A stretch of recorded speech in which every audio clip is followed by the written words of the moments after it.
আসসালামু আলাইকুম। এডুকেটম একাডেমির পক্ষ থেকে তোমাদেরকে আরো একবার শুভেচ্ছা। আমরা আজকে ব্যবসা শিক্ষার আমাদের যে ব্যবসা সংগঠন ও ব্যবস্থাপনা সাবজেক্টটি আছে সেটির আজকে আমরা অংশীদারি ব্যবসায়ের শেষ যে ভাগটা আমাদের বাকি ছিল ওইটা আমরা আজকে দেখব। তোমরা দ্রুত জয়েন করো, আমরা এখনই ক্লাসটি শুরু করব এবং আমি আমাদের গ্রুপে শেয়ার করে দিচ্ছি, তোমরা দ্রুত জয়েন করো। আমরা জয়েন করার পরপরই আমরা ক্লাসটি শুরু করব।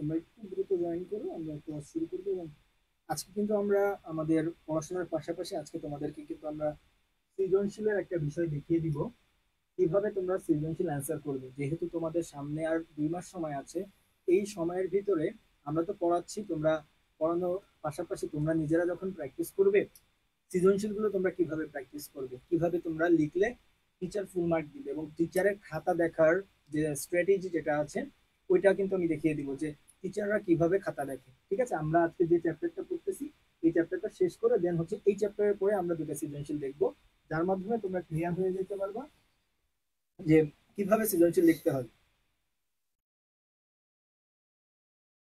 ঠিক আছে, আচ্ছা একটু জয়েন করো, আমরা হচ্ছে ক্লাস শুরু করে দিব দ্রুত।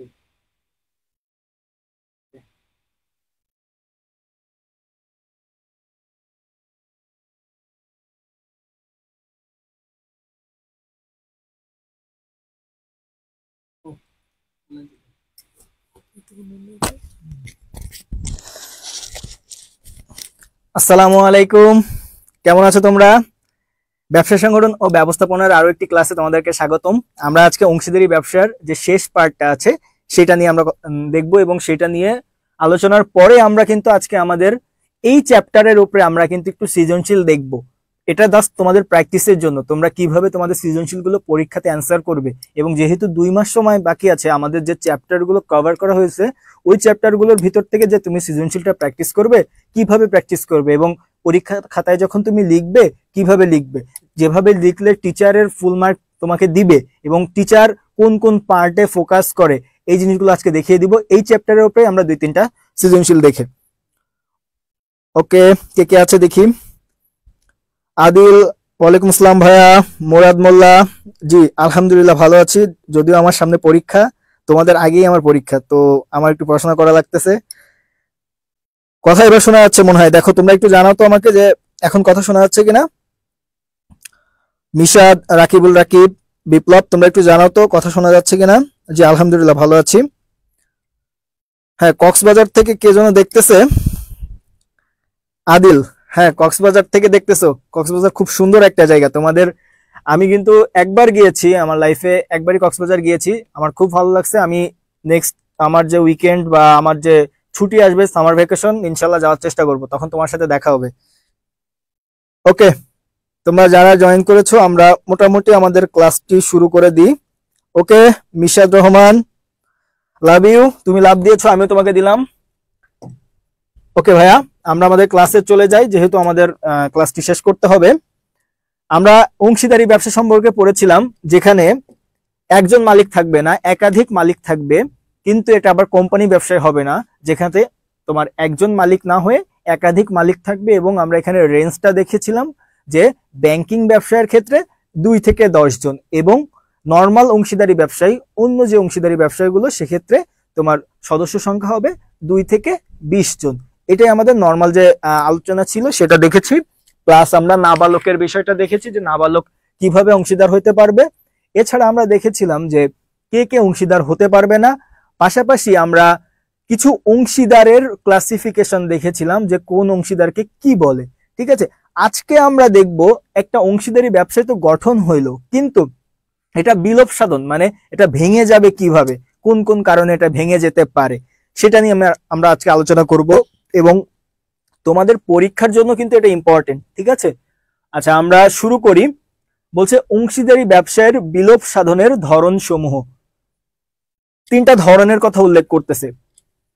সর্বসম্মতি ক্রমে বিলোপ, তার মানে এক্ষেত্রে প্রতিষ্ঠানে যারা থাকবে সকলেই সম্মতি দিবে যে আমরা ব্যবসা প্রতিষ্ঠানটা কি বন্ধ করতে চাচ্ছি।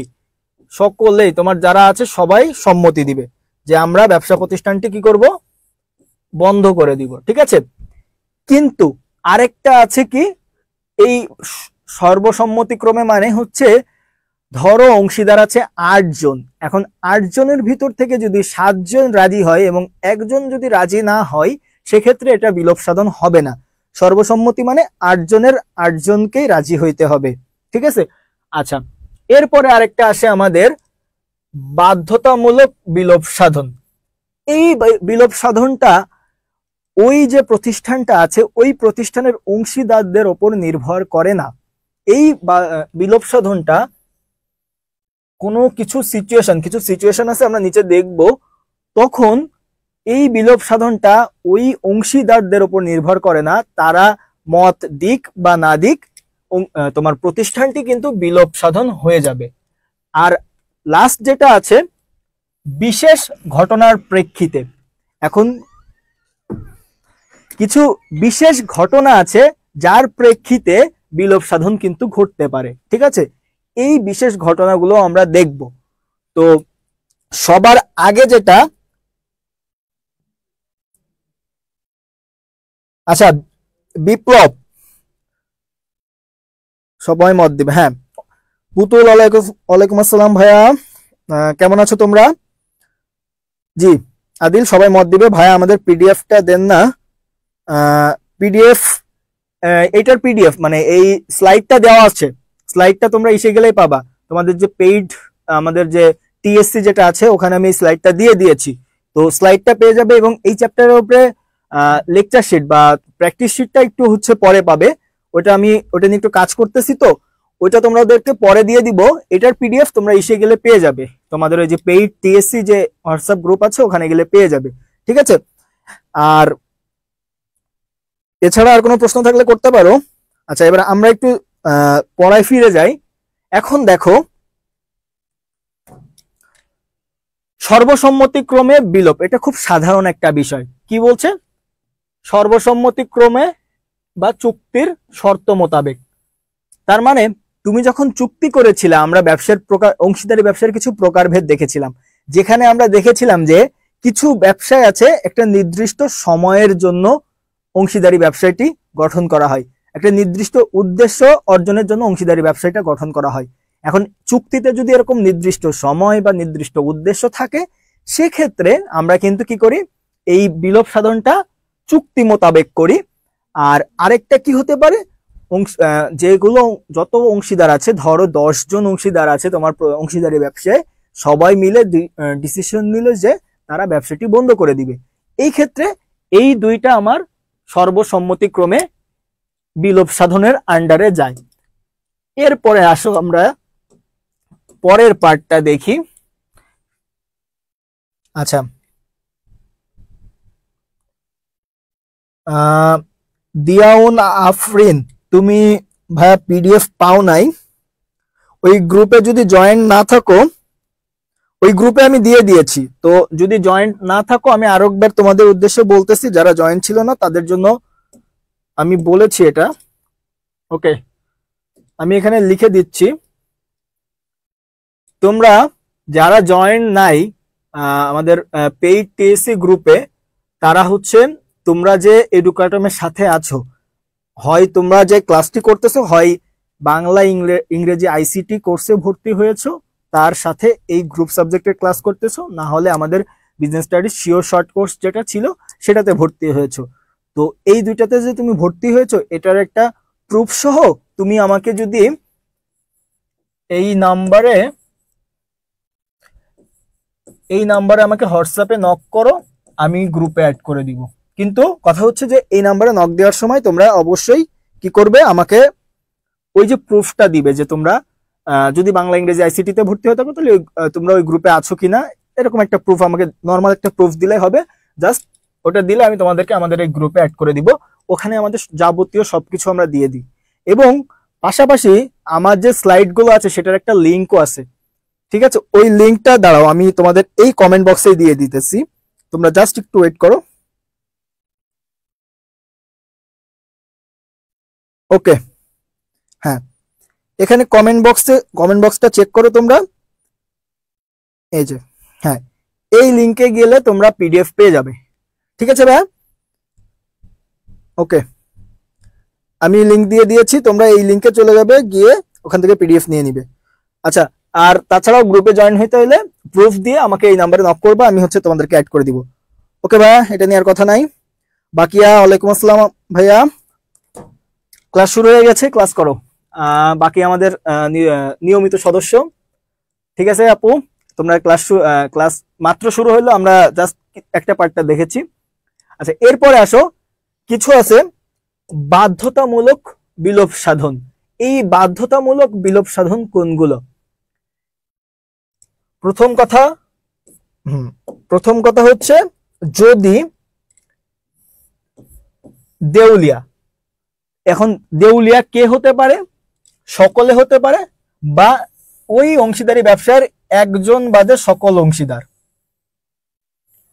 যদি এমন হয় যে কোনো একটা অংশীদারি ব্যবসার সবাই দেউলিয়া হয়ে গিয়েছে, আর তা না হয় একজন দেউলিয়া হয় নাই, বাদ বাকি সকল অংশীদার কি হয়ে গিয়েছে? দেউলিয়া হয়ে গিয়েছে, সেই ক্ষেত্রে তোমাকে এটা বাধ্যতামূলকভাবে বিলোপ সাধন করতে হবে। ঠিক আছে ভাইয়া? এরপরে আসো, ব্যবসায় অবৈধ প্রতীয়মান হলে, তবে একটি মূল মেইন কথাটা আগে লিখি, ব্যবসায় যদি অবৈধ প্রতীয়মান হয়, সেক্ষেত্রে একটি মূল ব্যবসায়ের অধীনে একাধিক ব্যবসায় পরিচালিত হইলে অধীনস্থ ব্যবসায়ের অবৈধতার জন্য মূল ব্যবসায়ের বিলোপ সাধন নাও হইতে পারে। বিষয়টা একটু ক্লিয়ার করি।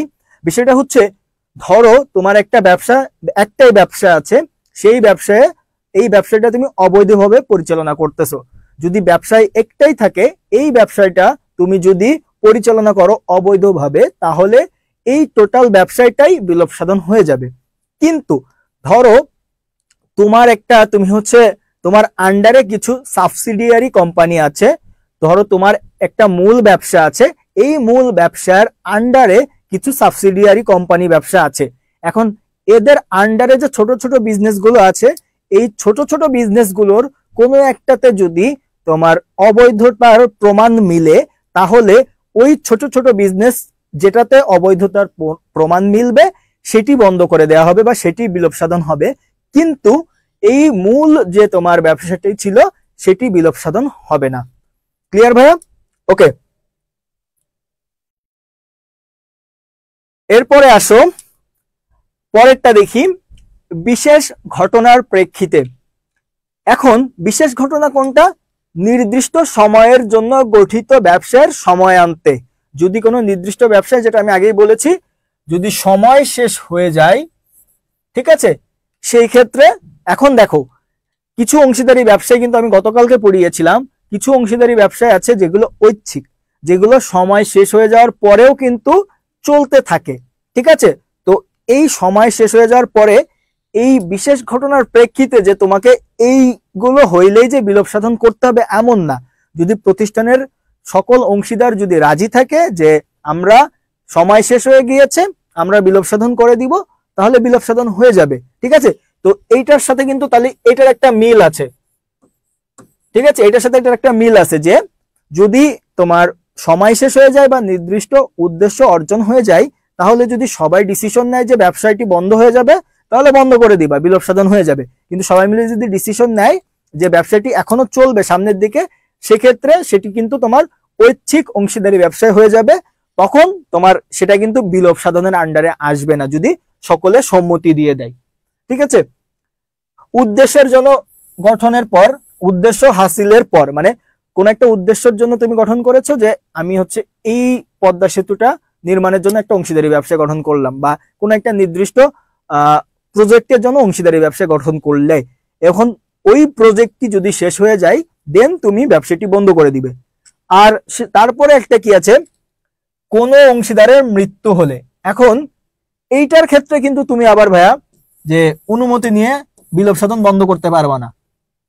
কোন অংশীদারের যদি মৃত্যু হয়ে যায়, ধরো 10 জন আছো, এর মধ্যে থেকে একজনের মৃত্যু হয়ে গেল, তাহলে অংশীদারি ব্যবসাটি বন্ধ করে দিতে হবে। এবং কোনো একজনের মৃত্যুটা হচ্ছে বিশেষ ঘটনা, এটা কিন্তু সচরাচর ঘটে না।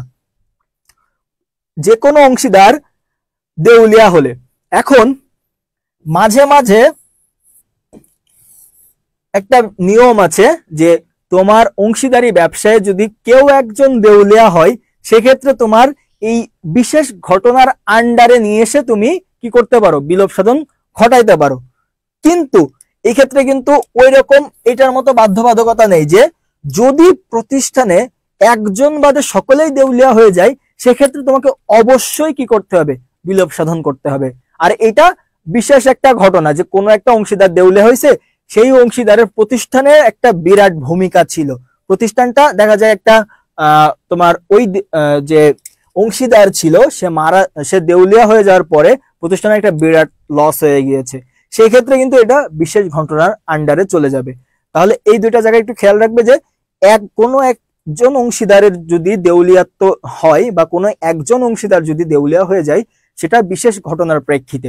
আর যদি একজন বাদে সকল, মানে প্রতিষ্ঠানে যদি 10 জন অংশীদার থাকে, তার ভিতরে একজন বাদে সকলেই যদি, মানে ধরো 10 জনের ভিতর থেকে 9 জন অংশীদারই যদি দেউলিয়া হয়ে যায় বা সবাই যদি দেউলিয়া হয়ে যায়, সেক্ষেত্রে সেটা বাধ্যতামূলক বিলোপ সাধনের আন্ডারে আসবে।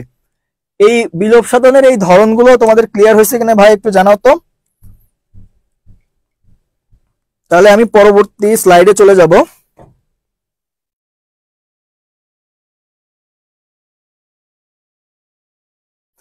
তোমরা একটু আমাকে জানাও যে এই বিলোপ সাধনের বিষয়টা বুঝতে পেরেছো কিনা। তোমাদের অংশীদারি ব্যবসায় থেকে যখন সৃজনশীল প্রশ্ন আসবে, এই সৃজনশীল প্রশ্নটা কিভাবে আসবে আমি বলি। এখানে কিন্তু তোমাদের ক এবং খ যে কোনো কিছু আসতে পারে, নর্মাল জিনিস। গ আগে আসবে, গ নম্বরে তোমাদের প্রশ্ন আসবে হচ্ছে অংশীদার, এটি কোন ধরনের অংশীদার, ঠিক আছে, গ নম্বরের প্রশ্ন। আর ঘ নম্বরের প্রশ্ন কিন্তু এই বিলোপ সাধন নিয়ে আসবে, যে এটি কোন ধরনের বিলোপ সাধন এবং এটার মাধ্যমে কি কি হয় এটা ব্যাখ্যা করো। ওকে ভাইয়া, থ্যাংক ইউ। তাহলে আমরা মুভ করি। আচ্ছা, এখন দেখো এছাড়া আগের যে তিনটা পড়েছি ওই তিনটা একটা, এছাড়া আরো দুইটা আছে বিলোপ সাধনের তোমার ধরন। তাহলে টোটাল ধরন আমাদের কয়টি হলো, টোটাল বিলোপ সাধনের ধরন 5টি। আমরা প্রথমটা দেখলাম সবার সম্মতি যদি থাকে, দ্বিতীয়টা দেখলাম বাধ্যতামূলক বিলোপ সাধন, তৃতীয়টা দেখলাম বিশেষ ঘটনার প্রেক্ষিতে বিলোপ সাধন। এখন আসো বিজ্ঞপ্তি দ্বারা বিলোপ সাধন। তাহলে বিলোপ সাধনের আগে তোমরা দেখেই বুঝতে পারতেছো যে আমরা বিলোপ সাধনের আগে কোনো একটা বিজ্ঞপ্তি দিব, ঠিক আছে। এখন এটি কোন ধরনের ব্যবসায় মেইনলি হয়, ঐচ্ছিক অংশীদারি ব্যবসায়। ঐচ্ছিক অংশীদারি ব্যবসায় কোনটি, যে ব্যবসায়টা তোমরা কোনো নির্দিষ্ট সময়ের জন্য না, কোনো নির্দিষ্ট উদ্দেশ্যের জন্য তোমরা গঠন করো নাই, এটা অনন্তকাল বা তোমাদের যখন মন চাবে তখন তোমার বিলোপ সাধন করবে। এছাড়া ঐচ্ছিক অংশীদারি ব্যবসায় আরো কি হইতে পারে, যে সময়ের জন্য করেছো বা উদ্দেশ্য অর্জনের জন্য তোমরা গঠন করেছো, কিন্তু সময় শেষ হয়ে গেছে বা উদ্দেশ্য অর্জন হয়ে গিয়েছে, তারপরেও তুমি ব্যবসাটি চালিয়ে গিয়েছো, এটাই তখন ঐচ্ছিক অংশীদারি ব্যবসায়। এই ধরনের ব্যবসায়ের ক্ষেত্রে যে কোনো অংশীদার বিলোপের বিজ্ঞপ্তি দিলেই ব্যবসায় বিলুপ্ত হবে। তার মানে ধরো কোনো একটা অংশীদারের মানে আর ওই ব্যবসায়টা করতে মন চাচ্ছে না, 10 জন অংশীদারের মধ্যে যে কোনো একজনের মন চাচ্ছে যে আমি আর এই ব্যবসায় থাকবো না। ওই একজনের যখন মনে হয়েছে যে এই ব্যবসায় আমি থাকবো না এবং সে যখন বিজ্ঞপ্তি দিবে যে আমি এই ব্যবসায় থাকবো না, তখন ওই বাকি 9 জন ওই একজনকে আটকাইতে পারবে না, ওই পুরো ব্যবসায়টাই কি হয়ে যাবে, বন্ধ হয়ে যাবে, ঠিক আছে। এই জন্য এই অংশীদারি ব্যবসায় দেখবা কম আছে, বেশি তোমার যে কোনো দেশেই কোম্পানি ব্যবসা এবং এক মালিকানা ব্যবসায় কিন্তু বেশি আছে, কারণ অংশীদারি ব্যবসায় এই ধরনের সমস্যা কিন্তু বেশি হয়, বিভিন্ন ধরনের সমস্যা আছে। তো যদি কোনো একজন ব্যক্তি যে কোনো অংশীদার যদি কি দেয়, বিলোপের বিজ্ঞপ্তি দেয়, নোটিশে যে তারিখের উল্লেখ থাকবে সেই তারিখ হতে ব্যবসাটি বিলুপ্ত হবে। তার মানে নোটিশ দিবে যেটা, ওই যে কোনো একজন অংশীদার যে নোটিশ দিবে সেই নোটিশে যে তারিখ উল্লেখ থাকবে সেই তারিখ থেকেই ব্যবসাটি বিলুপ্ত ঘোষণা করা হবে। তারিখ উল্লেখ না থাকলে যেদিন নোটিশটি দেওয়া হবে সেদিন থেকে ব্যবসায় বিলুপ্ত হবে। তার মানে ধরো ওই নোটিশে কোনো তারিখ উল্লেখ নাই, তাহলে কি হবে, নোটিশ যেদিন দিয়েছে ওই দিন থেকেই ব্যবসা বন্ধ। ঠিক আছে, ক্লিয়ার ভাইয়া?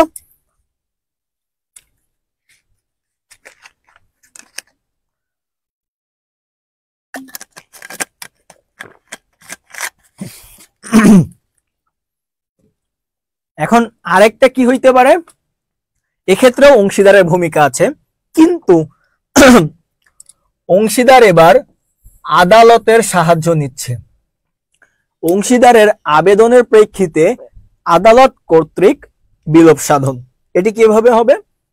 যে কোনো অংশীদার উন্মাদ হলে, তাহলে ধরো তোমার একটা ব্যবসা প্রতিষ্ঠান আছে যেখানে 10 জন অংশীদার আছে, সেখানে সেই 10 জনের ভিতর থেকে একজন হঠাৎ করে কি হয়ে গেল, উন্মাদ বা পাগল হয়ে গেল। ঠিক আছে, এখন অন্য যারা অংশীদাররা আছে তারা দেখতেছে যে একজন উন্মাদ বা পাগলকে নিয়ে একটা অংশীদারি ব্যবসা পরিচালনা করা সম্ভব হচ্ছে না। সেক্ষেত্রে অন্য অংশীদার যারা আছে তারা আদালতের কাছে কি করবে, আবেদন করবে যে আমরা এই ব্যবসাটি আর রাখবো না। সেক্ষেত্রে কি হবে, কারণ আদালতের কাছে কেন অনুমতি চাইতে হবে, কারণ অংশীদারি ব্যবসায় কিন্তু সর্বসম্মতিক্রমে বিলোপ সাধন হবে। এখন যদি একজন পাগল হয়ে যায় তাহলে সর্বসম্মতি কিন্তু হইল না। কারণ কি, একজন যদি পাগল হয়ে যায় তাহলে সে সম্মতি দিক বা অসম্মতি দিক যেটাই দিক না কেন সেটা কিন্তু কোনো মানে ভ্যালিড রিজন না। কারণ সে কিন্তু এখন মানে স্বাভাবিক যে সিচুয়েশন সেখানে কিন্তু সে নাই, সে এখন পাগল হয়ে গিয়েছে। তো তার যে কথা সেটাকে ধরা যাবে না। তো সেক্ষেত্রে সকলের সম্মতিক্রম কিন্তু হলো না। এখন ব্যবসায় যদি সকলের সম্মতি না দেয় সেক্ষেত্রে তো বিলোপ সাধন করা যাবে না। অন্য যেগুলো আছে তোমার বাধ্যতামূলক সেটাও এটার আন্ডারে আসতেছে না, বিশেষ ঘটনাও আসতেছে না, তারপরে বিজ্ঞপ্তি এ নিজেই পাগল হয়ে গেছে, এ কেমনে বিজ্ঞপ্তি দিবে, অন্য কোনোগুলো এর ভিতরে আসতেছে না। তো সেক্ষেত্রে কি করবা, যে কোনো একটা অংশীদার যদি উন্মাদ হয় সেক্ষেত্রে অন্য যে অংশীদাররা আছে তারা আদালতের কাছে আবেদন করবে যে আমরা ব্যবসাটি বন্ধ করে দিব, তখন ব্যবসাটি বিলোপ সাধন হবে, যেটিকে আমরা কি বলতেছি, অংশীদারের আবেদনের প্রেক্ষিতে আদালত কর্তৃক বিলোপ সাধন। কোন অংশীদার স্থায়ীভাবে তার দায়িত্ব পালন করলে,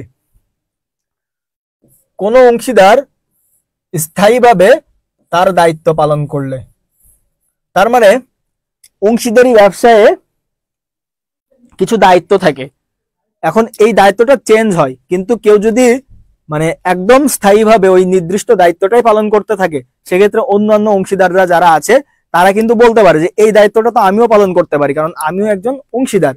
তো অন্যরা যখন আবেদন করবে যে একজন অংশীদার স্থায়ীভাবে কোনো একটা দায়িত্ব পালন করতেছে, অন্যরা সেটা যদি মেনে নিতে না পারে সেক্ষেত্রে তারা আদালতের কাছে আবেদন করলে আদালত যদি রায় দেয় তাহলে ব্যবসাটি বন্ধ হয়ে যাবে। কোনো অংশীদার, পরেরটা, কোন অংশীদার আদালত কর্তৃক দোষী সাব্যস্ত হইলে, তার মানে কি, আদালত যদি কোনো অংশীদারকে দোষী সাব্যস্ত করে, তার মানে সে কোনো একটা ক্রাইম করছে, তাকে আদালত দোষী সাব্যস্ত করছে, এক্ষেত্রে ওই ব্যবসাটি আদালত এসে কি করবে, বন্ধ করে দিবে। কেউ চুক্তি ভঙ্গ করলে, অংশীদারি ব্যবসার ভিতরে কিছু চুক্তি থাকবে যেগুলো সবাইকে মেনে চলতে হবে, কেউ একজন যদি কোনো চুক্তি ভঙ্গ করে সেক্ষেত্রে এই আদালত কর্তৃক সেটা বিলোপ সাধন হবে।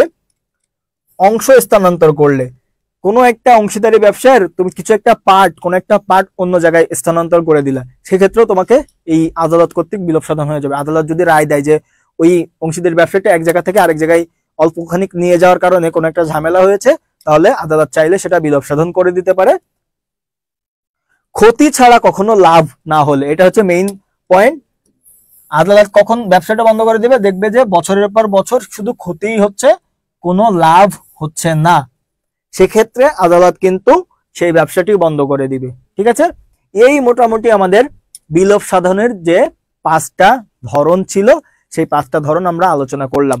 এখন তোমরা একটু আমাকে জানাও যে এই আলোচনাটা তোমরা বুঝতে পেরেছো কিনা। এরপরেই আমরা এমসিকিউ কয়েকটা প্র্যাকটিস করব এই চ্যাপ্টারের উপরে, দেন আমরা কি করব, আমরা হচ্ছে আমাদের এই চ্যাপ্টারের উপরে সৃজনশীল দেখব।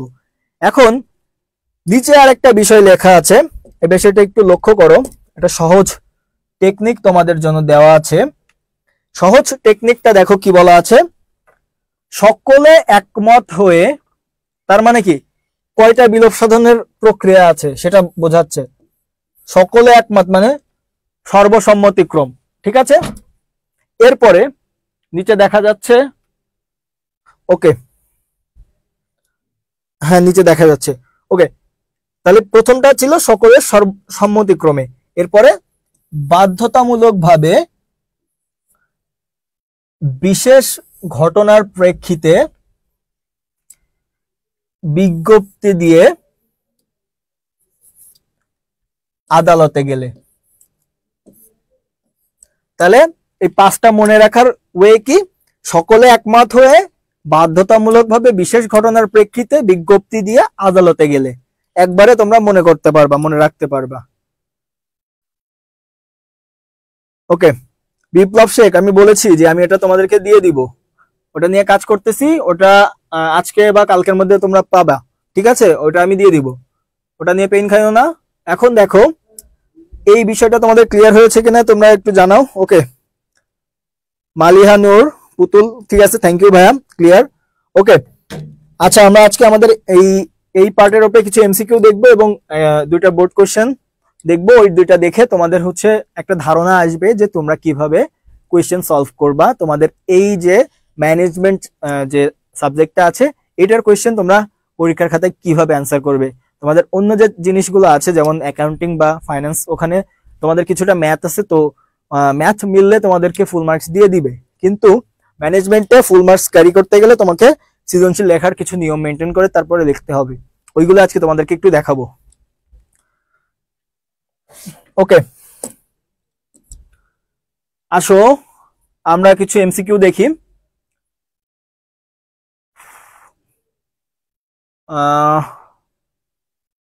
এগুলো হচ্ছে ধারা, এগুলো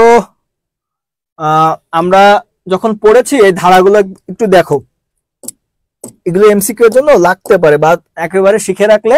এখন দেখো আমরা ওই যে সিরিয়ালে সাজিয়েছি সেই সিরিয়ালে আছে সর্বসম্মতিক্রমে হচ্ছে 40 থেকে শুরু হবে, এরপরে বাধ্যতামূলক হচ্ছে দ্বিতীয় নম্বরে, এটা হচ্ছে 41 ধারা, বিশেষ ঘটনার প্রেক্ষিতে এটা হচ্ছে 42 ধারা।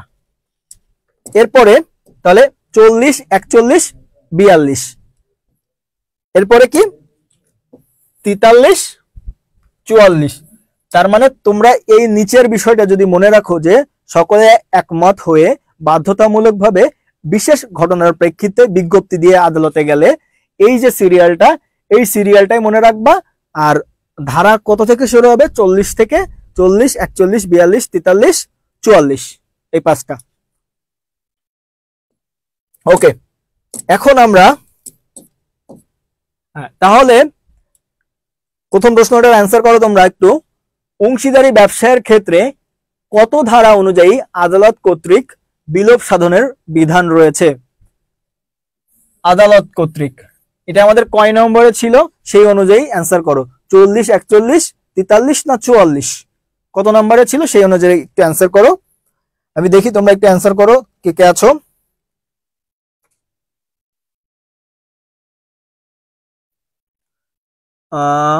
হ্যাঁ, একটু আগে আমরা লাস্ট দেখলাম আর কি, একদম লাস্টের টপিকটা কিন্তু এটা ছিল।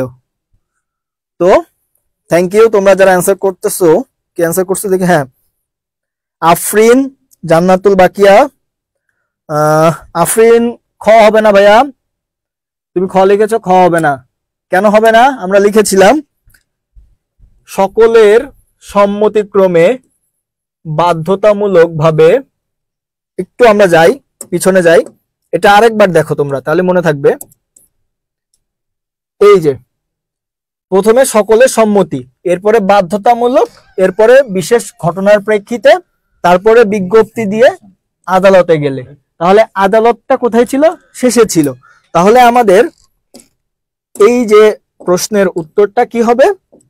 ঘ হবে, 44। এরপরে আসো নাবালক অংশীদার সম্পর্কিত নিয়ম কানুন 1932 সালের অংশীদারি আইনের যে ধারায় বর্ণিত আছে। এই ধারাগুলো মেইনলি তোমাদের বোর্ড পরীক্ষার জন্য আসতে পারে আবার নাও আসতে পারে, কতটা ইম্পর্টেন্ট না, ঠিক আছে। তো আমরা এটা স্কিপ করি, পরের এমসিকিউ গুলো দেখি। হ্যাঁ, তোমরা একটু আমাকে হ্যাঁ এই 3 নম্বর থেকে অ্যান্সার করো।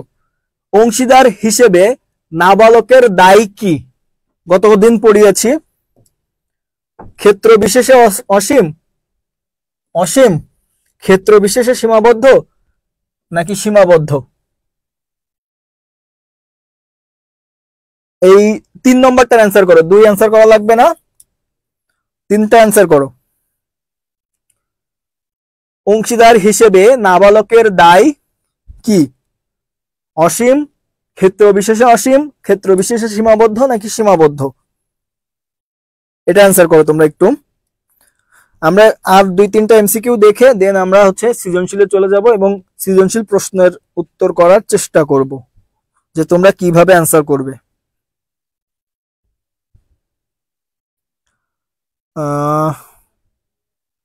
ওকে, বিপ্লব শেখ লিখতেছে ডি, মুরাদ লিখতেছে এ, আফরিন লিখছে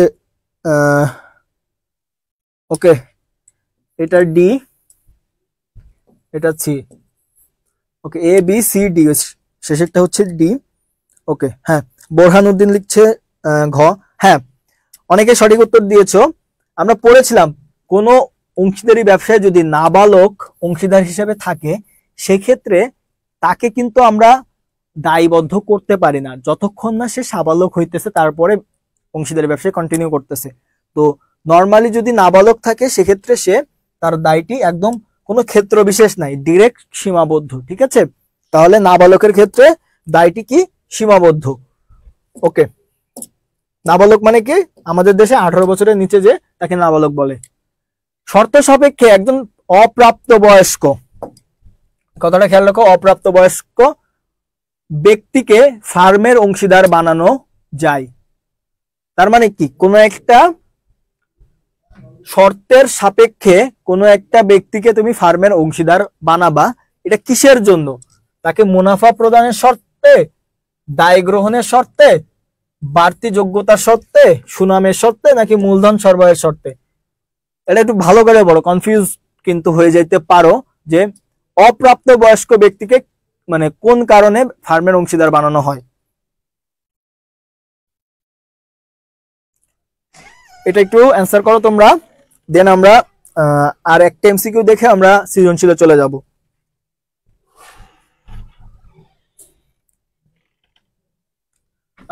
এই 9 নম্বর, এটা এটা এটা অ্যান্সার করো 9 নম্বরটা।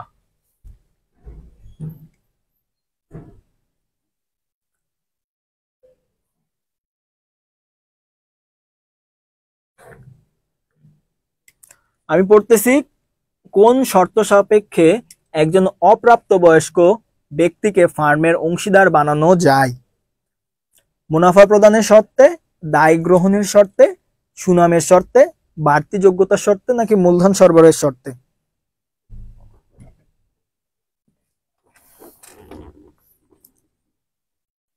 ওকে ভাইয়া, আমি বুঝছিলাম। আচ্ছা, এটা একটু জেনে রাখো, এখানে একটু টুইস্ট আছে। টুইস্টটা হচ্ছে নর্মালি কোনো একটা ব্যক্তিকে যদি আমরা ফার্মের অংশীদার বানাইতে চাই, সে যদি মূলধন না দেয় সেক্ষেত্রে তার সুনামের শর্তে আমরা তাকে কি করতে পারি? ব্যবসায় হচ্ছে ইনক্লুড করি, কিন্তু সেটা নর্মাল ব্যক্তির ক্ষেত্রে বলছে। এখানে বলছে অপ্রাপ্ত বয়স্ক ব্যক্তি মানে কি? নাবালক। এই নাবালককে আমরা কোন শর্তে নিব? এখন নাবালককে ব্যবসায় কেন নেওয়া হয়? তাকে একটু সুবিধা দেওয়ার জন্য। নাবালককে কেন নেওয়া হয়? ধরো ওই প্রতিষ্ঠানে তার বাবা ছিল বা তোমার হচ্ছে আগে কোনো একটা কারণে ধরো তার প্রতি তারা হচ্ছে একটু সদয়, তো সেক্ষেত্রে একটা নাবালককে নিয়ে যদি তাকে সাপোর্ট দিতে চাই, তার মানে কি? তাকে মুনাফা দিতে হবে অবশ্যই, তাকে কোনো দায় দেওয়া যাবে না। এই জন্য মুনাফা প্রদানের শর্তে, এইটা অ্যান্সার আমাদের, এই মুনাফা প্রদানের শর্তে একজন অপ্রাপ্ত বয়স্ক ব্যক্তিকে ফার্মের অংশীদার বানানো হয়। এটা ক্লিয়ার? ঠিক আছে ভাইয়া, ওকে। এরপরে আমরা লাস্টেরটা একটু দেখি, কিভাবে অংশীদারি কারবারের বিলোপ সাধন হয়। এটা তোমরা একটু আগে পড়ে এসেছো। এখানে অ্যান্সার কিন্তু সর্বসম্মতিক্রমে, আদালত কর্তৃক এবং বাধ্যতামূলক সবগুলোর মাধ্যমেই কিন্তু আমাদের বিলোপ সাধন হয়। সেক্ষেত্রে এটা আমাদের ওই যে তোমার কোশ্চেন আসে না পরীক্ষায়, কোনটি সঠিক, নিচের কোনটি সঠিক, ক ও খ, ক ও গ নাকি সবগুলোই, এরকম প্রশ্নে এটা কিন্তু আসতে পারে। তো ওই 5 ধরনের ওই যে নিচে যে টেকনিকটা দেখিয়ে দিয়েছি ওই টেকনিকটা মনে রাখলেই তোমরা অ্যান্সার করতে পারবা। আর যেগুলো আছে তোমরা একটু দেখে নিও। ওকে, আমরা অন্য চ্যাপ্টার পরের দিন শুরু করব। আজকে আসো আমরা এবার কি করি, তোমাদের যদি কোনো প্রশ্ন থাকে এই চ্যাপ্টারের উপরে সেটা আমাকে বলতে পারো। অংশীদারি ব্যবসার চ্যাপ্টারের উপরে কোনো প্রশ্ন আছে কিনা আমাকে একটু জানাও তোমরা। এই অংশীদারি ব্যবসা যে আমরা চ্যাপ্টারটা শেষ করলাম এর উপরে তোমাদের কোনো প্রশ্ন আছে কি না? হ্যাঁ, আমাদের অংশীদারি ব্যবসা শেষ, আমরা নেক্সট দিন অন্য চ্যাপ্টার শুরু করব অন্য পত্র থেকে। ওটা যখন শুরু করব তখন ওটা নিয়ে কথা বলবো। আজকে তোমাদের কাজ হচ্ছে অংশীদারি ব্যবসার উপরে কোনো প্রবলেম আছে কিনা সেটা আমাকে জানানো। আর আমরা এখন হচ্ছে একটা সৃজনশীল প্রশ্ন সলভ করব।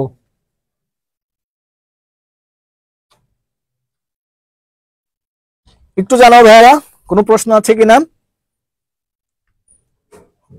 ওকে, প্রশ্ন না থাকলেও জানাও, তাহলে আমি চলে যাব আমাদের হচ্ছে আমাদের সৃজনশীল প্র্যাকটিসে চলে যাব।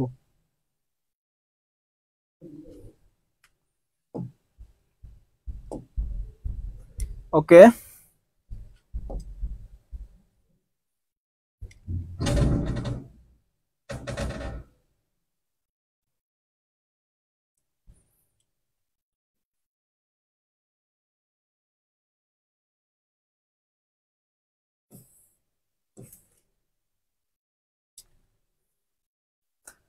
ওকে, আসো আমরা দুইটা সৃজনশীল প্রশ্ন সলভ করি এবং কিভাবে লিখবা আমি সেটা তোমাদেরকে দেখাই দিব। ঠিক পরীক্ষার খাতায় যখন অ্যান্সার করবে এভাবে অ্যান্সার করার চেষ্টা করবা, তাহলে তোমাদের জন্য সুবিধা হবে। ঠিক আছে,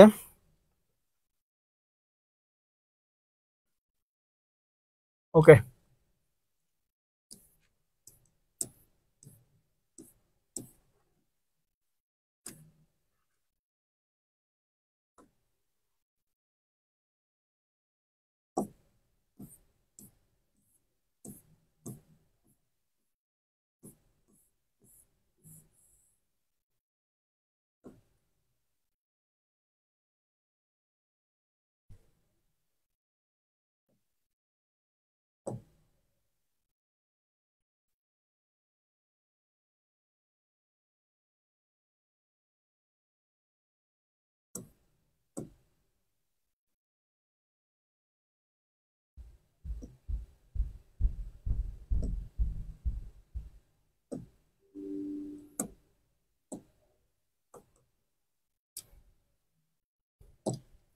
এই প্রশ্ন জানতো ভাই।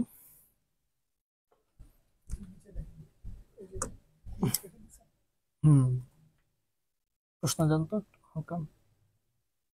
ওকে,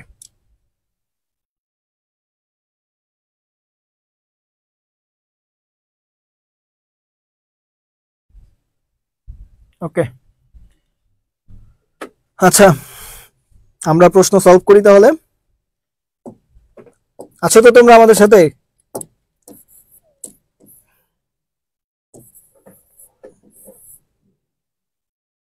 হ্যাঁ, ওকে ভাইয়া, আমরা প্রশ্ন চলে যাই। একটু দেখো কিভাবে তোমরা অ্যান্সার করবে। পরীক্ষায় যদি 10 কোনো কোনো সৃজনশীলে পাওয়া যায়, কোনো কোনো সৃজনশীলে 10 পাওয়া যায় না, তো 9 কিভাবে ইনশিওর করবা? 9 বা 9.5 স্যারেরা দিয়েই দেয়, ঠিক আছে, 10ও দিয়ে দেয় তোমার লেখা ভালো হইলে। আমরা সৃজনশীলটা পড়ি আগে, তোমরা একটু আমার সাথে মনোযোগ দিয়ে দেখো, একটু পড়ো, পড়ার চেষ্টা করো। রনি, ওকে,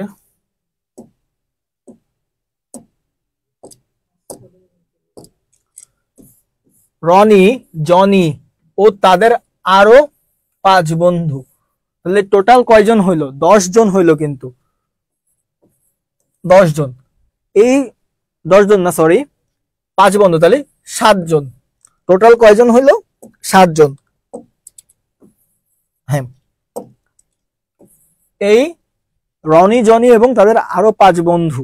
এখন আমাদেরকে আগে ডিসিশন নিতে হবে যে এক মালিকানার বিষয়টা কিন্তু অলরেডি আমরা বাদ দিয়ে দিছি, কারণ রনি জনি, যখনই রনি জনি চলে আসছে তার মানে কি একের অধিক, তার মানে হয় কোম্পানি হবে না হয় অংশীদার হবে, বা এরপরে সমবায় সমিতি বা তোমার রাষ্ট্রীয় ব্যবসায় এই ধরনের ব্যবসা হতে পারে সমঝোতার ভিত্তিতে।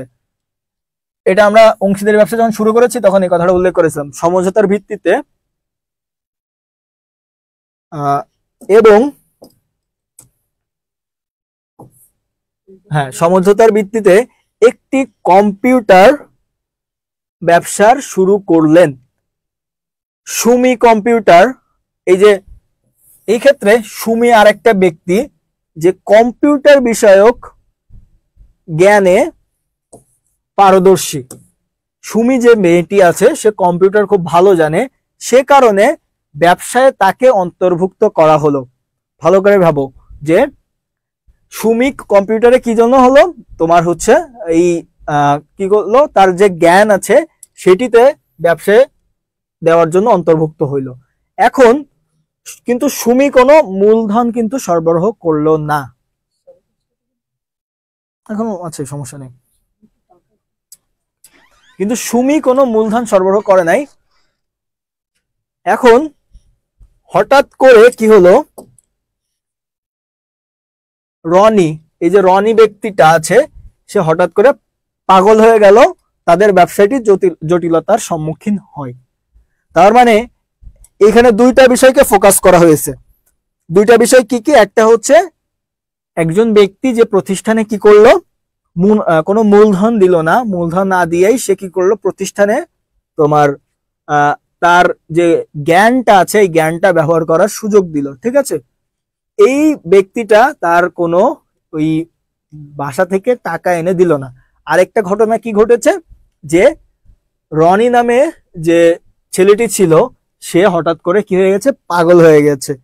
এখন তাহলে আমাদের কি হবে, যে এইখান থেকে প্রশ্ন দুই ধরনের এবার আসবে, সেই দুই ধরনের প্রশ্নই আমরা এখানে দেখব। প্রথম প্রশ্নটা আসবে যে কোন ধরনের অংশীদার, আর দ্বিতীয় প্রশ্নটি যেটা আসবে সেটি হচ্ছে বিলোপ সাধন নিয়ে। তোমরা বুঝতেই পারতেছো, কারণ একটু আগে আমি বিলোপ সাধন পড়িয়েছি। তো আমরা একটু ইসে যাই, অ্যান্সার করাতে চলে যাই। ওকে, হ্যাঁ, এখন তোমরা যখন অ্যান্সার শুরু করবে তখন কিভাবে অ্যান্সার করবে? ক নম্বরে কি বলতেছে, ঘুমন্ত অংশীদার কাকে বলে? আমি আগের দিন তোমাদেরকে পড়িয়েছি যে ঘুমন্ত অংশীদার বলতে তোমরা কি বুঝবে। নিচে যাই, ক নম্বরের অ্যান্সার যখন লিখবে তোমাদের কাজ হচ্ছে ঘুমন্ত অংশীদার কাকে বলে এক কথায় জাস্ট ক নম্বরের উত্তর লিখবে। কোনো বেশি লেখার দরকার নেই, বেশি লিখলে তোমার একের জায়গায় 2 দিবে না। জাস্ট কি, যে অংশীদার কি করে, মূলধন, আমি ওই যে ছক দেখিয়েছিলাম তোমাদেরকে, ওই ছকের কথাগুলো জাস্ট লিখবা। 3টা না 4টা জিনিস আমি দেখিয়েছিলাম। মূলধন সরবরাহ করে কিন্তু কি করে না, কিন্তু ব্যবসা পরিচালনায় অংশগ্রহণ করে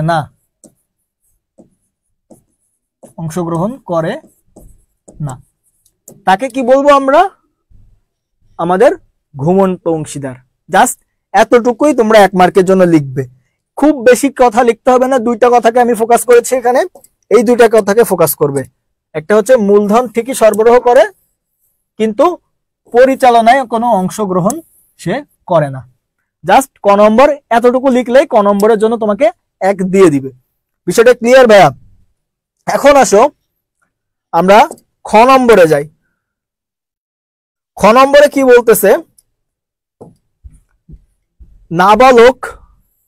নাবালক যে ব্যক্তি সে কি অংশীদার হতে পারে, একটা প্রশ্ন দিয়ে শেষ করেছে।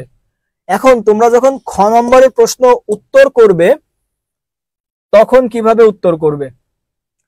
তখন তোমরা এমন ভাবে উত্তর করবে যে খ নম্বরের একটা মেইন কথা থাকবে। মেইন কথাটা কি? এখানে মেইন কথাটা হচ্ছে একটা প্রশ্ন দিয়ে যদি তোমাকে খ নম্বর অ্যান্সার করতে বলে তাহলে ওই প্রশ্নের উত্তরটা হচ্ছে মেইন কথা। মেইন কথা কি? তাহলে কি, নাবালক যে ব্যক্তি আছে সে প্রতিষ্ঠানে কি অংশীদার হতে পারবে। এই কথাটা এক কথায় শেষ করবা। টিচার এই একটা কথা দেখে তোমাকে 1 দিয়ে দিবে, বাকি কথার জন্য তোমাকে কি করতে হবে, নাবালক একটু গ্যাপ দিবে, এই কথাটা লিখে হালকা গ্যাপ দিয়ে তারপরে তোমার কাজ হচ্ছে নাবালক অংশীদার কাকে বলে এক কথায় লিখবে। নাবালক অংশীদার কাকে বলে এক কথায় লিখবে। লেখার পরে তোমার কাজ হচ্ছে, তাহলে এইখানে তোমাকে টিচার কি দিয়ে দিল, 1 মার্কস। এইখানে প্রথমটুকুতেই তোমাকে 1 মার্কস দিয়ে দিবে 2 এর ভিতরে। পরে তোমাকে এসে কি করতে হবে, নাবালক অংশীদার কাকে বলে, কারণ তুমি যে বলতেছো যে নাবালক ব্যবসার অংশীদার হতে পারবে, নাবালক অংশীদার কাকে বলে, যে যে ব্যক্তিটা 18 বছরের নিচে যার বয়স কিন্তু কোন একটা অংশীদারি ব্যবসার সে মেম্বার হয়েছে, সেই হচ্ছে নাবালক অংশীদার। এখন নাবালক অংশীদার হতে পারবে কিনা, এখন কোন শর্তে হতে পারবে, একটু আগে আমরা পড়ে এসেছি যে তাকে তোমরা মুনাফা প্রদানের শর্তে তোমরা কি করতে পারো, ব্যবসায় তাকে ইনক্লুড করতে পারো। এক্ষেত্রে সে কোনো দায় গ্রহণ করবে না। জাস্ট এতটুকু দিয়ে তোমরা যদি এই খ নম্বরটা অ্যান্সার করো, যে প্রথমে মেইন জিস্ট অ্যান্সারটুকু লিখলে নাবালক অংশীদার কাকে বলে এবং নাবালক কি ব্যবসা অংশীদার হতে পারবে, হ্যাঁ, কি নাবালককে মুনাফা প্রদানের শর্তে, তাকে সুযোগ সুবিধা প্রদানের শর্তে দায় গ্রহণ ব্যতীত তাকে প্রতিষ্ঠানে কি করা যায়, যে অংশীদার হিসেবে গ্রহণ করা যায়। জাস্ট এতটুকু যদি তোমরা লিখো তাহলে খ নম্বরের যে 2 মার্কস আছে সেটা পেয়ে যাবে। তাহলে প্রথম পার্টটা কি, এখানে এক যেটা আছে নাবালক অংশীদার হতে পারবে না, দ্বিতীয় এসে কি হচ্ছে নাবালক অংশীদার কাকে বলে, এবং সাথে কি লিখলা, যে মুনাফা প্রদানের শর্তে এবং দায় মানে দায় দায়িত্ব গ্রহণ না করার শর্তে, মুনাফা গ্রহণের এবং দায় দায়িত্ব গ্রহণ করার না করার শর্তে সে কি করবে, এবং দায় দায়িত্ব হচ্ছে না, মুনাফা হচ্ছে হ্যাঁ। এই দুটা কথা লিখবা, লিখে এই দুইটা কারণে সে ব্যবসার অংশীদার হতে পারে। ঠিক আছে, ওকে। খ নম্বর ক্লিয়ার ভাইয়া? খ নম্বরে জাস্ট এমন ভাবে অ্যান্সার করবা, অন্য যখন অ্যান্সার করবা অন্যান্য প্রশ্নের ঠিক সেম কায়দাতে অ্যান্সার করবা। প্রথমে জিস্ট অ্যান্সারটুকু লিখবা, একটু ফাঁকা দিবা, দেন হচ্ছে ওই খ নম্বরটা কোন বিষয়ে আসছে সেটাকে একটু ডিফাইন করার চেষ্টা করবা সংজ্ঞা দিয়ে, দেন ওই প্রশ্নের সাথে ওই সংজ্ঞার একটা হালকা মিল দিয়ে তুমি ওই প্রশ্নটার উত্তর করে দিবা। এতটুকুই হচ্ছে খ নম্বর লেখার স্ট্র্যাটেজি। ঠিক আছে, স্যার যখন এই এতটুকু উপরেরটুকু দেখবে তখন তোমাকে 1 দিয়ে দিবে, এবং শেষে এই লাইনটা পড়বে এবং পাশাপাশি শুরুটা দেখবে, পুরোটা পড়বে না, এই শুরুটা দেখবে তুমি শুরুটা কেমন ভাবে করেছো। ঠিক আছে, খনাগের এই শুরুটা তুমি কেমন ভাবে করেছো এটা দেখবে, জাস্ট এতটুকু দেখে তোমাকে 2 এ 2 দিয়ে দিবে। এবার আসো 3 নম্বরে। এখন 3 নম্বরটা তোমাদের জন্য একটু টাফ হবে হয়তোবা, কারণ 3 নম্বরে এই যে বিষয়টা, এটা আমি হয়তো তোমাদেরকে এখনো কভার করি নাই, আমার কাছে ইম্পর্টেন্ট মনে হয় নাই, তাও একটু চেষ্টা করো তো তোমরা। আমাদের যে স্লাইডে ওখানে ওটা ছিল না, এই জন্য আমি এটা এখানে নিয়ে এসেছি যাতে এটা বাদ না পড়ে। আমরা কিছু অংশীদারের প্রকারভেদ দেখেছিলাম না, এখন এটা নির্দিষ্ট কোনো তোমার নাই যে এত প্রকার বা অত প্রকার। ঠিক আছে, আমরা কয়েকটা প্রকার দেখেছিলাম, ওখানে আমাদের 1-2টা প্রকারভেদ বাদ পড়েছিল, এই জন্যই আজকে আমি এই সৃজনশীলটা নিয়ে এসেছি। এখন তোমরা একটু দেখো, দেখে আমাকে জানাও যে এই যে সুমি ব্যবসায় মূলধন কিন্তু সরবরাহ করলো না, কিন্তু তা সত্ত্বেও সে তার কি প্রতিষ্ঠানে কি করলো না, মূলধন দিল না, কিন্তু সে তার যে কম্পিউটার সম্পর্কে যে জ্ঞান আছে এই জ্ঞানটা তার জন্য একটা মূলধন হিসেবে থাকলো। এখন সে যদি প্রতিষ্ঠানে যুক্ত হয় সেক্ষেত্রে সে কোন ধরনের অংশীদারিত্ব, এই সুমি যে উদ্দীপকে সুমি কোন ধরনের অংশীদার, সুমি যে ব্যক্তিটি আছে সে প্রতিষ্ঠানে কোন ধরনের অংশীদার, এটা তোমাকে একটু বলতে হবে। এখন তোমরা একটু আমাকে জানাও তো দেখি, যদি কেউ পারো সে আমাকে জানাও যে সুমি কোন ধরনের অংশীদার। সে মূলধন সরবরাহ করলো না, কিন্তু সে কি করলো, তার যে কম্পিউটার সম্পর্কে জ্ঞান সেটি সে ব্যবহার করতে দিল। তাহলে সে কোন ধরনের অংশীদার হবে?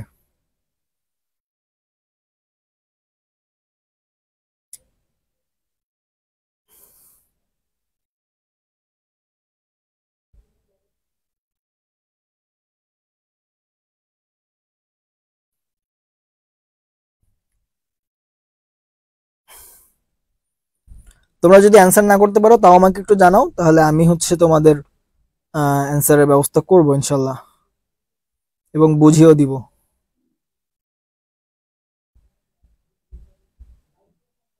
ঠিক আছে ভাইরা, একটু জানাও আমাকে, আমি দেখি তোমাদের বিষয়টা দেখে দেন আমি তোমাদেরকে অ্যান্সার দিয়ে দিব।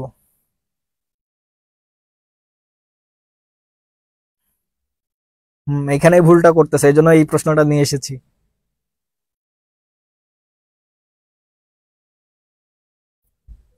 আমি জানতাম তোমরা এই ভুলটা করবে। আহ জীবন, মেহেদি। আচ্ছা, অন্যরা একটা অ্যান্সার করো, তারপরে দেন আমি দেখিয়ে দিচ্ছি। অন্যরা দেখি কি লেখে। জীবনের উত্তর, মেহেদির উত্তর, দুইজনের উত্তরই আমি নিতে পারলাম না, আমাদের উত্তর ঠিক হয় নাই। অন্যরা একটু ট্রাই করো।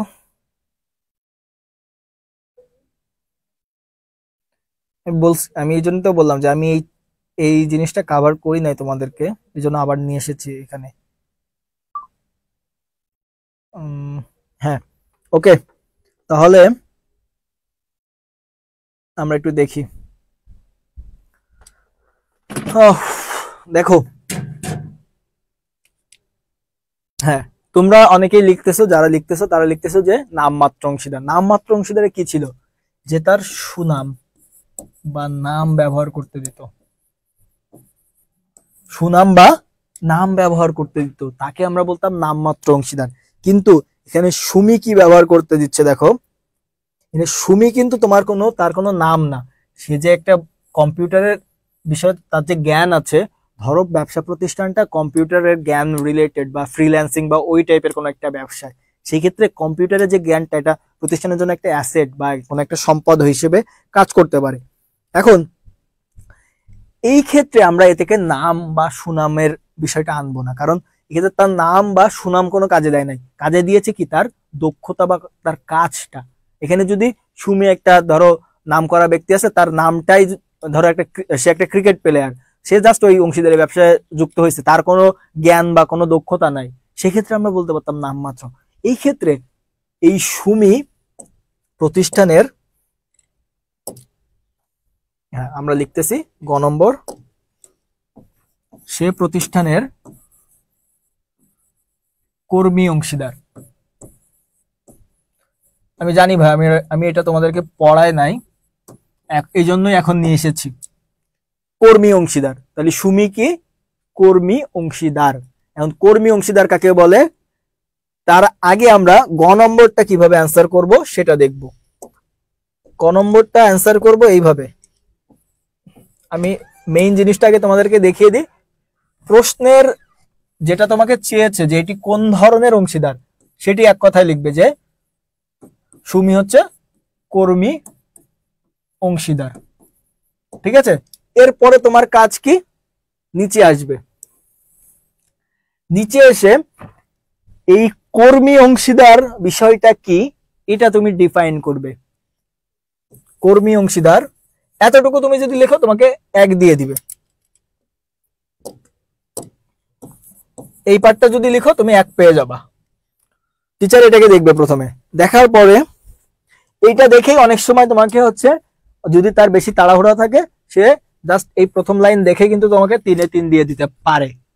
কিভাবে তখন তখন কিভাবে দেখবে, এটা দেখার পরে তুমি শুরুটা কিভাবে করেছো এটা দেখবে। এখন কিভাবে করতে পারো, সরি, হ্যাঁ, প্রথমে তোমরা মেইন অ্যান্সারটা লিখলে যে কর্মী অংশীদার, এরপরে তুমি কি করবা, একটু গ্যাপ দিয়ে নিচে আসবা, নিচে এসে এই কর্মী অংশীদারটা কি, কর্মী অংশীদার বিষয়টা কি, কর্মী অংশীদার বিষয়টা কি বা কাকে বলে, এই জিনিসটা একটু ব্যাখ্যা করবে। ঠিক আছে, এরপরে থার্ড পার্টে তুমি কি করবা, এই যে প্রতিষ্ঠানে যে সুমি ছিল, সুমির যে কম্পিউটারের প্রতি যে তার যে জ্ঞান ছিল, এইটা এই কর্মী অংশীদারের সাথে কিভাবে রিলেটেড। কর্মী অংশীদারে যেমন আমরা জ্ঞান এবং দক্ষতার ভিত্তিতে কোনো মূলধন ছাড়াই প্রতিষ্ঠানে কাউকে অংশীদার হিসেবে নিই, এখানেও সুমির ক্ষেত্রেও সুমির যে কম্পিউটারের জ্ঞানের যে বিষয়টা, এটার কারণে তাকে প্রতিষ্ঠানে নেওয়া হয়েছে, কিন্তু সে কোনো মূলধন সরবরাহ করা নাই। তাই কর্মী অংশীদারের সাথে সুমির কিন্তু একটা সংযোগ আছে, বা কর্মী অংশীদারের যে বৈশিষ্ট্যগুলো আছে সেইগুলো সুমি হোল্ড করে। এই কথা বলে শেষে একটা কনক্লুশন দিয়ে দিবা যে এই জ্ঞান এবং দক্ষতা যেটি হচ্ছে কর্মী অংশীদারের একটি পার্ট, সেটি হচ্ছে তোমার এই সুমির ভিতরে আছে বলে সে কর্মী অংশীদার। এটা তোমাদের শেষ লাইনটা। তাহলে আমরা কিন্তু 3 পার্টে গ নম্বরটা শেষ করে দিলাম। ঠিক আছে, ওকে ভাইয়া, তাহলে গ নম্বরের প্রশ্ন তোমরা কিভাবে অ্যান্সার করবে সেটা বুঝতে পেরেছো। মেইন অ্যান্সার আগে লিখবে, দেন মেইন অ্যান্সারে যে অ্যান্সারটা লিখছো সেটাকে একটু বিবরণ দিবে, দেওয়ার পরে কর্মী অংশীদার বা মেইন অ্যান্সারের সাথে তোমার উদ্দীপকের কি সংযোগ আছে সেটা সেই সংযোগটা তুমি দেখাবে, শেষে আছে অ্যান্সার করবে যে এই কারণে মিল আছে। ঠিক আছে, ওকে ভাইয়া, তাহলে আমরা এটা বুঝতে পেরেছো? বুঝতে না পারলে জানাও। ওকে, আমরা এবার আমাদের শেষেরটা দেখব।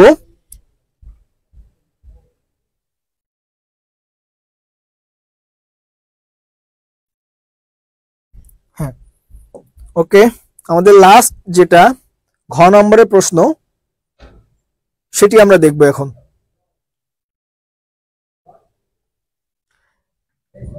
এই ঘ নম্বরটা একটু দেখো তোমরা। বুনি পাগল হওয়ায় ব্যবসায়ীটির কিরূপ বিলোপ সাধন ঘটবে, তোমার মতামত দাও। ব্যবসা প্রতিষ্ঠানে আমাদের যে বুলি ছিল, এই বুলি না, রনি, সরি এটা রনি হবে, রনি, এই যে রনি, এই ব্যক্তিটা যে পাগল হয়ে গেল, রনি পাগল হওয়ার কারণে ব্যবসায় কিন্তু জটিলতা দেখা দিছে। এখন আমরা যখন পড়িয়েছি তখন এই পাগল হওয়া বা উন্মাদ হওয়া নিয়ে আমরা একটা হেডলাইন্স দেখেছিলাম, 5টা যে দেখিয়েছিলাম তার ভিতর থেকে কোনটা এর আন্ডারে যাবে। তোমরা যেহেতু ক্লাস করেছো, তোমরা একটু অ্যান্সার করো যে আমি যে 5টা পড়িয়েছিলাম, সকলের সম্মতিক্রমে আদালতের, সকলের সম্মতিক্রমে বাধ্যতামূলক বিলোপ সাধন, এরপরে বিশেষ ঘটনা, বিজ্ঞপ্তি দিয়ে আদালতের নির্দেশে, তাহলে এটি কোনটি হবে? যে একজন পাগল হয়ে গেল, পাগল হয়ে যাওয়ার কারণে ব্যবসাটি বন্ধ হয়ে যাচ্ছে, সেক্ষেত্রে এই রনি কোন ধরনের, মানে এই রনিদের যে ব্যবসাটি আছে এটাতে কোন ধরনের বিলোপ সাধন ঘটেছে? তোমরা একটু অ্যান্সার করো, আমি একটু দেখি।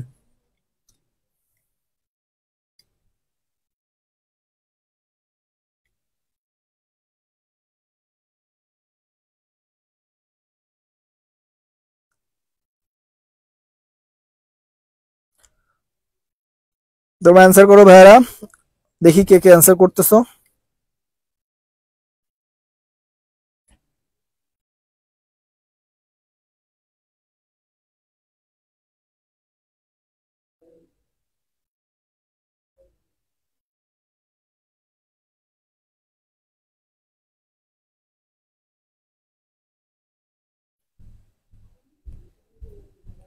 ওকে, আমরা শেষ করে দিই। আচ্ছা, খ নম্বর লেখার সিস্টেমটা দিয়ে আমি শেষ করে দিচ্ছি, যেহেতু সন্ধ্যা হয়ে গিয়েছে, আমরা শেষ করি। এই বিলোপ সাধনটা আমরা দেখেছিলাম যে আদালত কর্তৃক একটা বিলোপ সাধন ছিল, আদালত কর্তৃক একটা বিলোপ সাধন ছিল। আমরা যখন দেখেছি যে কেউ উন্মাদ হলে সেক্ষেত্রে কিন্তু অন্য অংশীদাররা আদালতের কাছে কি করে, তোমার আবেদন করে এবং আদালত কি করে, সেটি বিলোপ সাধন করে দেয়। তো তোমার কাজ হচ্ছে প্রথম লাইনে এই অ্যান্সারটুকু লিখবে যে আদালত কর্তৃক বিলোপ সাধন হয়েছে। ঠিক আছে, এরপরে তোমার দ্বিতীয় কাজটি হচ্ছে আদালত কর্তৃক যে বিলোপ সাধন হয়েছে ঠিক গয়ের মতন আদালত কর্তৃক যে বিলোপ সাধন হয়েছে এটা আসলে কি, এটা কিভাবে হয় এবং এর ধারাটা কি দেওয়ার পরে এইটার সাথে তুমি ওই যে গ নম্বরের মতন মিল খুঁজবে যে এখানে পাগল হয়ে গিয়েছে। এখন ঘ নম্বরে তাহলে এক্সট্রা কি লিখবে, ঘ নম্বরে হচ্ছে এই দুটাকে আরেকটু বিশ্লেষণ করবে যে সে যদি পাগল হয়ে গিয়েছে এই জন্য সে আদালতের নির্দেশে বন্ধ হয়ে গেছে, পাশাপাশি যদি আরো যে আমরা জিনিসগুলো দেখেছিলাম ওইগুলোর কোনো একটাও যদি হইতো সেক্ষেত্রেও এই আদালতের নির্দেশে বন্ধ হইতো, এবং পাগল হয়ে গেলে তার যে কেন আদালত নির্দেশ দিয়ে দিল যে তুমি ব্যবসাটি বন্ধ করবে সেই সম্পর্কে একটু লিখবে যে কেউ একজন, আমি যখন বুঝিয়েছিলাম যে কেউ একজন পাগল হয়ে গেলে কি হবে, যে তার যে ব্যবসাটি আছে ব্যবসায় ধরো 10 জন অংশীদার, সে 10 জনের মধ্যে থেকে 9 জন ভালো আছে, একজন পাগল হয়ে গিয়েছে। তো ওই একজন যে পাগল হয়ে গিয়েছে ওর উপরেও কিন্তু কিছু দায়িত্ব ছিল বা কিছু কাজের নির্দেশনা ছিল। তো সে কিন্তু সেগুলো যখন করতে না পারবে তখন ওই অংশীদারি ব্যবসাটা কিন্তু ভালোভাবে চলবে না, এবং ভালোভাবে না চললে মুনাফা করতে পারবে না, আলটিমেটলি কি ক্ষতির সম্মুখীন হবে। এইভাবে এই জিনিসটাকে একটু বিশ্লেষণ করতে হবে ঘ নম্বরে। ঠিক আছে, তো এইভাবে মোটামুটি তোমরা অ্যান্সার করবে সৃজনশীলের। তো আজকের ক্লাসটি একটু বড় হয়ে যাচ্ছে, মোটামুটি আমরা এখানে শেষ করে দিব। ঠিক আছে ভাইয়া, যদি কোনো প্রশ্ন থাকে আমাকে ইসে জানিও, ইনবক্সে জানাইতে পারো বা হচ্ছে আমাদের গ্রুপে জানাইতে পারো। ঠিক আছে, সেই পর্যন্ত আমাদের নেক্সট ক্লাস আসা পর্যন্ত তোমাদের জন্য শুভকামনা থাকলো, এবং মনোযোগ দিয়ে তোমরা পড়তে থাকো এবং আমাদের ক্লাসগুলো করতে থাকো। দেন আমরা ইনশাল্লাহ তোমরা এবং আমরা মিলে সবাই একটা ভালো কিছু উপহার দিব আমাদের ফ্যামিলিকে। ঠিক আছে, থ্যাংক ইউ, টাটা।